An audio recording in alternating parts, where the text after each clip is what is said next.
It works. All right, so we have these guys over here.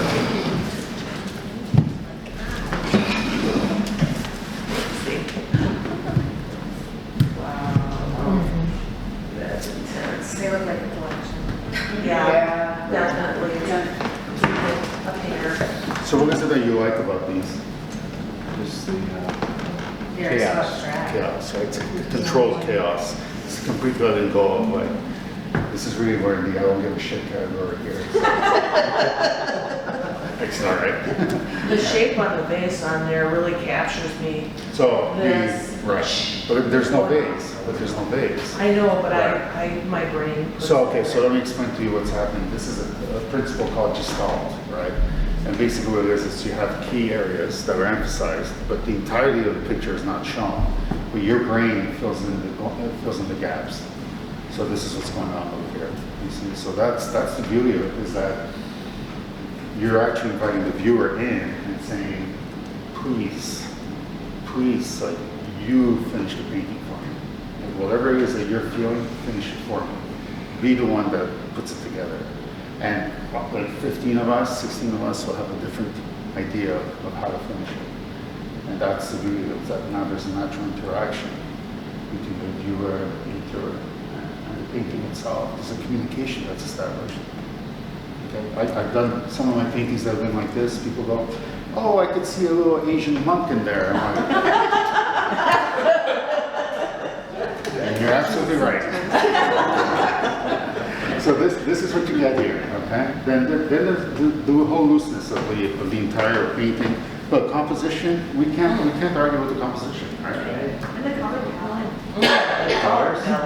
You all, by the way, you all have excellent color, excellent understanding of color. Like David's done an absolutely amazing job with all of you. So that I'm really happy about that because it makes the composition flow. I like how that turquoise just kind of holds that all in there. Right. White turquoise.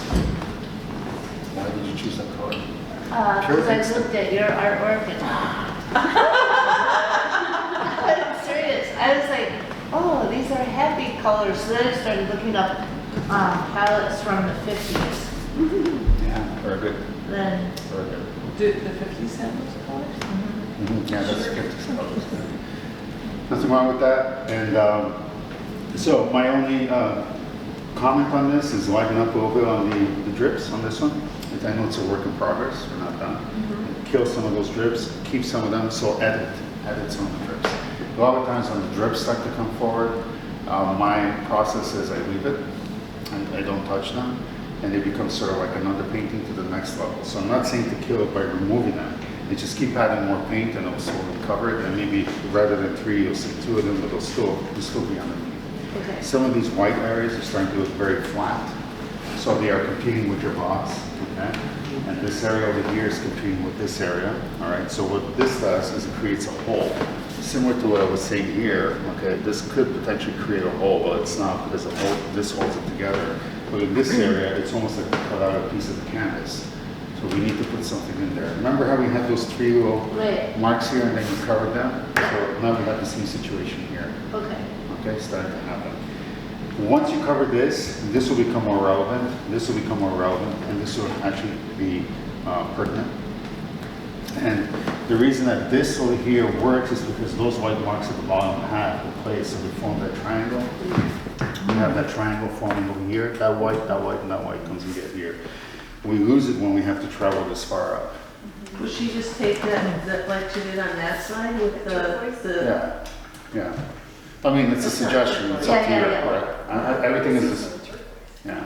But what I'm talking about here, it's not a suggestion. As far as the color that you're gonna use, yes. When it comes to composition, it's like we have to nail that part, okay? That feels right. So do you all see what I'm talking about in terms of, right? So that can weaken your painting, which it does in this case. Easy fix. Okay. All right, so you're always looking for the weak part in your painting, like the weakest chain, whatever it is, fix it. And then and if your instinct tells you that doesn't quite look right, then you go in there and you deal with it, okay? So sometimes if you're working and, by the way, it's a really cool canvas to support it. You're working on, did you make these yourself or what? Yeah. It's awesome. You stretch them too? Yeah. Can we see? turn it on. Oh, they're from when I was in college. I just took, threw the other ones away. Wow, okay.